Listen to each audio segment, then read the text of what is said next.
Road through Idaho. That was my grandfather Stoddard. Is that the same one we're talking about? Now, what was his full name? George Henry Stoddard. George Henry. What did he do for the railroad? He was foreman. When he took up to, they call it Lima or Lima. It was always called Lima when I was young. And he was foreman of the group that took the railroad through there. Okay. You told me a story, something about some of the Indians. You remember any of these stories? About the Indians coming while he was gone and how Grandma went out to scare them off? Can you remember that? Well, she didn't go out to scare them off. They came and stole the only milk cow they had. And they had two little babies to feed the milk. And they took off with the cows, and she had no means of feeding the babies. And so Grandpa decided that he couldn't just go out and take them away from the Indians, so he was a little smarter than they were. They had brass beds in those days. It's getting back to be style now to have a big brass bed. Well, they had them, that's what they had to have in those days. But it had round balls on the posters about so big. And they were brass. So he got a couple of steers and took the brass things off the bed, top and bottom, and screwed them on their horns. And then he took the steers up and told the Indians they had gold on their horns. And so he traded him two steers with gold on their horns for the milk cow back. That was your grandfather that did that, yeah. Then? I always thought it was Grandma that did that. No, it was Grandpa. I see. Well, that's that shows the kind of inventiveness the pioneers had to have. They took their only milk cows. They had to get them back somehow. And so they had to do it by subterfuge. Well, you grew up, most of your lifetime was spent in what community when you were growing up?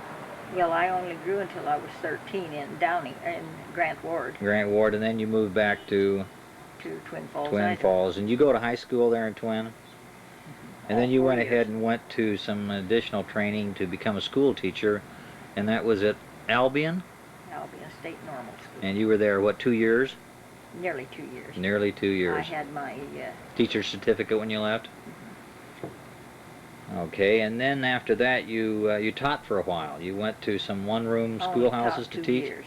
2 years? Mm-hmm. And you taught in what, one-room schoolhouse? Perrine. It was a little outlying place between Jerome and nowhere. How many students did you have in your classes? Well, you'd start out in the fall with maybe 5 or 6 or 7 or 8 or 9 or 10. And then when the crops had to be brought in, why they'd take them out of school to help with the crops. Maybe you'd have 3 or 4.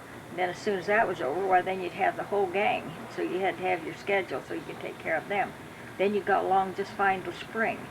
And then in spring, when it came time to put the crops in again, why they dragged all their kids out of school and made them help on the farm. And therefore they weren't going to graduate from 8th grade. So I went in to see the school superintendent about it, and I think somebody was very polite and said I persuaded the people to let their children stay until they graduated. I didn't persuade them. I simply read the law to them and threatened them to report them if they didn't leave. And the state superintendent says, "Oh no, don't do that. Don't say anything to them." But I went out and told them anyhow, and they left their kids in till they graduated. Well, I bet you there were a lot of them that were thankful to you later. They helped after school on the farm, but I told them, I said I'd turn them in, and I read them what the fine was going to be if they didn't keep their children in school.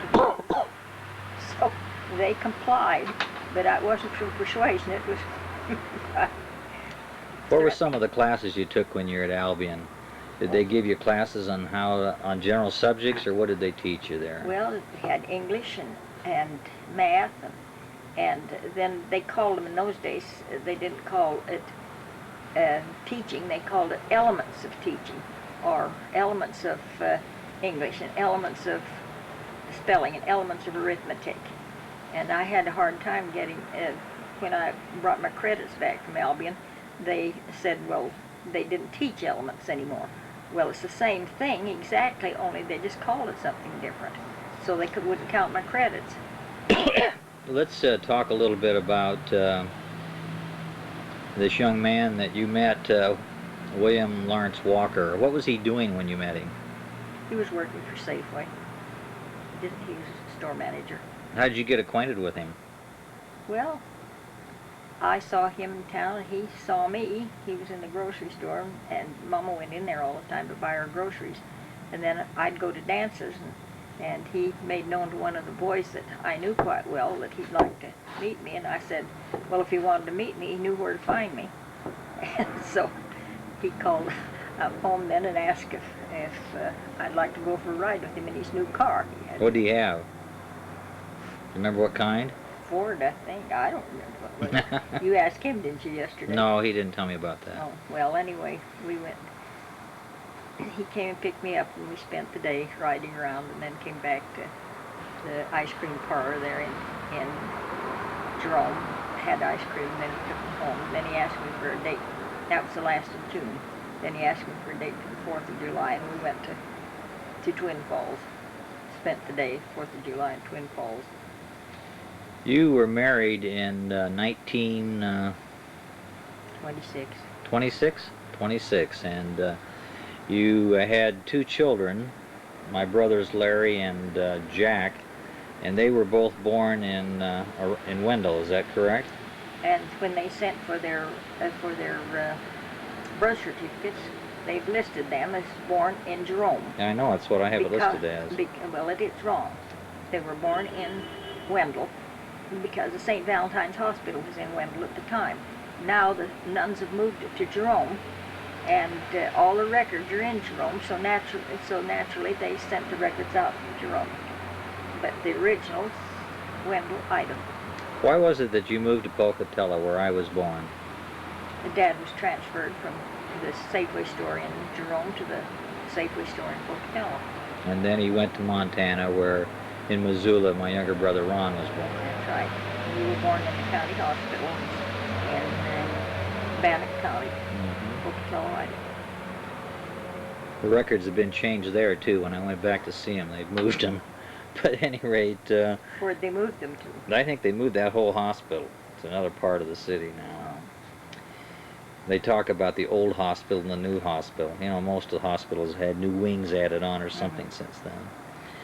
Then Dad picked up the family and we all went back to Iowa. What year was that? About 1941? Let's see.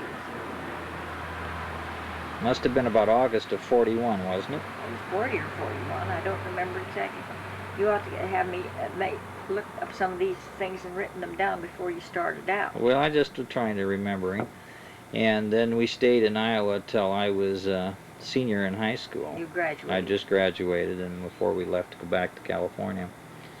When you were in Iowa, you told me in later years that you had taken a good hard look at yourself and were worried about your 4 boys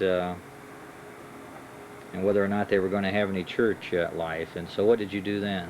Well, that wasn't especially what worried me. I got to thinking about it. Up to then, why, you know, you're getting along fine, you're prosperous, and your husband is elegant, and you don't think anything about it. And then I got to thinking, well, when I died, according to the beliefs of the church, then I would not be married, and I would not have my children. And I just decided right then and there, one way or the other, I wasn't going to give up my children. Well, you were a big strength to the branch which we lived in. I remember fondly the Christmas pageants that you put on and the dinners that you did. They were pretty wonderful occasions. We had the biggest house there was of any of the people that belonged to the to the branch there, and so we had to have all the dinners at our place. You had a best friend there who helped you with a lot of those things. Could you tell us a little bit about her? Who, Florence? Yes. Yes, Florence Schaefer was very close, she and Charles. And she was President's Relief Society, and I was her counselor. And also the secretary. You had to be 2 or 3 things, you know, in order to keep things going. She was a wonderful lady. She taught me Sunday school for many years and really instilled in me a good testimony. I've always thought of her kindly. Florence was an RN. Nice lady. She was a very, very nice person. and so was Charles. Well, you have served in a Relief Society in later years, both in the stake and also in the ward. Uh, you must feel pretty strong about your church then, for you to have spent all these years serving in it, plus your mission. Oh, certainly. Could you tell me for just a minute how you feel about the church? Well, I was asked not long ago to give a talk in church concerning my testimony, and I put it this way. I can't remember in my life ever not having a testimony. It was very little, of course, when I was little, but there was never that I can ever remember any doubt that Jesus wasn't the Christ, and that God wasn't the Father, and that Joseph Smith wasn't the prophet. Of course, we were brought up in a very close neighborhood, and we were all, nearly everyone in it was LDS. And we just learned that from the time we were, and we never questioned it. So it never occurred to me to think about it otherwise. And so when we were called on the mission, why everybody said, oh, I'd hate to give up everything you have. You have a nice home, you have prestige, you have all your friends here in Bakersfield, and why give up everything like that? It's a sacrifice. And so I bore my testimony before we left, and I told them, it is not a sacrifice. It was a pleasure to go because I didn't know that I might ever have that privilege. And so we didn't consider it was anything that we shouldn't have done. Immediately, we just sold our home and took off. That was all there was to it. You've always been glad you went, haven't you? Oh, certainly. We wouldn't have done otherwise. When we were called, we'd have gone if we'd had left the home without anything. Where was it you served your mission? In the Alaska, British Columbia mission. We spent 6 months in British Columbia and a year in Alaska. A number of people became reactivated during the time you were there. What community was it you worked in the last year? Castlegar. No, Castlegar, British Columbia, and Cordova, Alaska. Cordova, Alaska. And that was a fishing village on the Prince William Sound. And the people that were there were very, very nice people and very good people. But the most of the people that belonged to the church had gone there to hide from the church, with the exception of one woman and her 4 children, and her husband was anti. He didn't belong. And she had taught seminary and primary and everything else in her home to hold her family together, but they were getting to the point where they were getting bigger. And so she needed some help? Appealed to the church to send missionaries in there. Please, to send missionaries in there. So we were picked to go in there, and we were the first missionaries that ever went into Cordova. And she was the only one with the 4 children, and the first time she had meetings, she scoured up some of the neighborhood children and brought them in for Sunday school. Dad had to open the meeting with prayer, had to bless the sacrament, he had to pass the sacrament. He'd give a talk, and I'd give a talk, and I'd close. And this went on for quite a while. And we did have one little boy that was a deacon, and he'd be there part-time, but he traveled to the basketball team quite a bit, and that was quite a thing up there, so he wasn't there all the time. But he came without fail every Sunday. He got up early in the morning and came to priesthood meeting, and he was the only one that would be there because there was nobody else.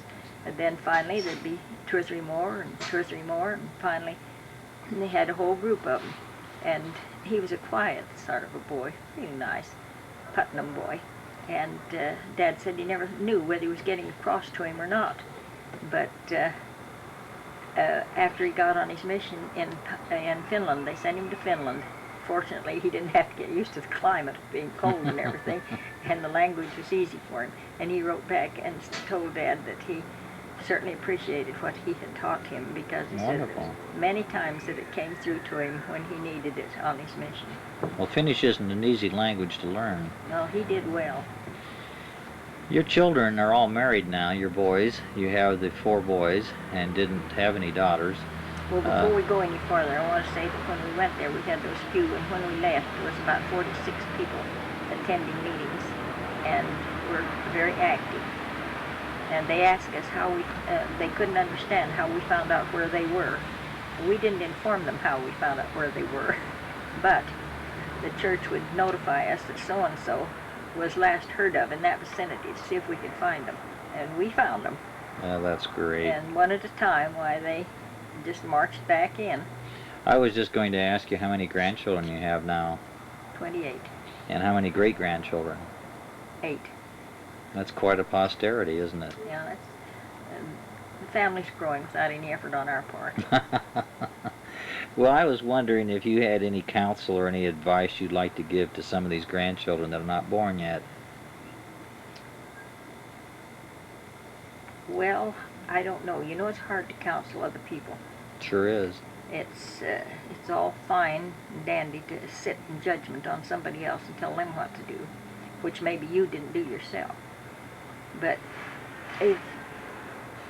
of all the things I would say to them is to live close to the church and heed the teachings of the prophet and to listen to their parents, because their parents have been through those things and they've had many heartaches, and they're not telling them those things because they want to be mean or bossy.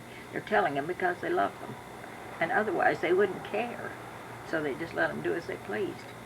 But I think that it would be very, very wise of them to heed the counsel and to stay very close to the church, because I do think the time's coming when there's going to be a sifting of the, so one is going to fall and one's going to stand, and if you aren't prepared to stand, you know you're going to fall. So. Well, I think that's wise advice. Thank you for sharing that.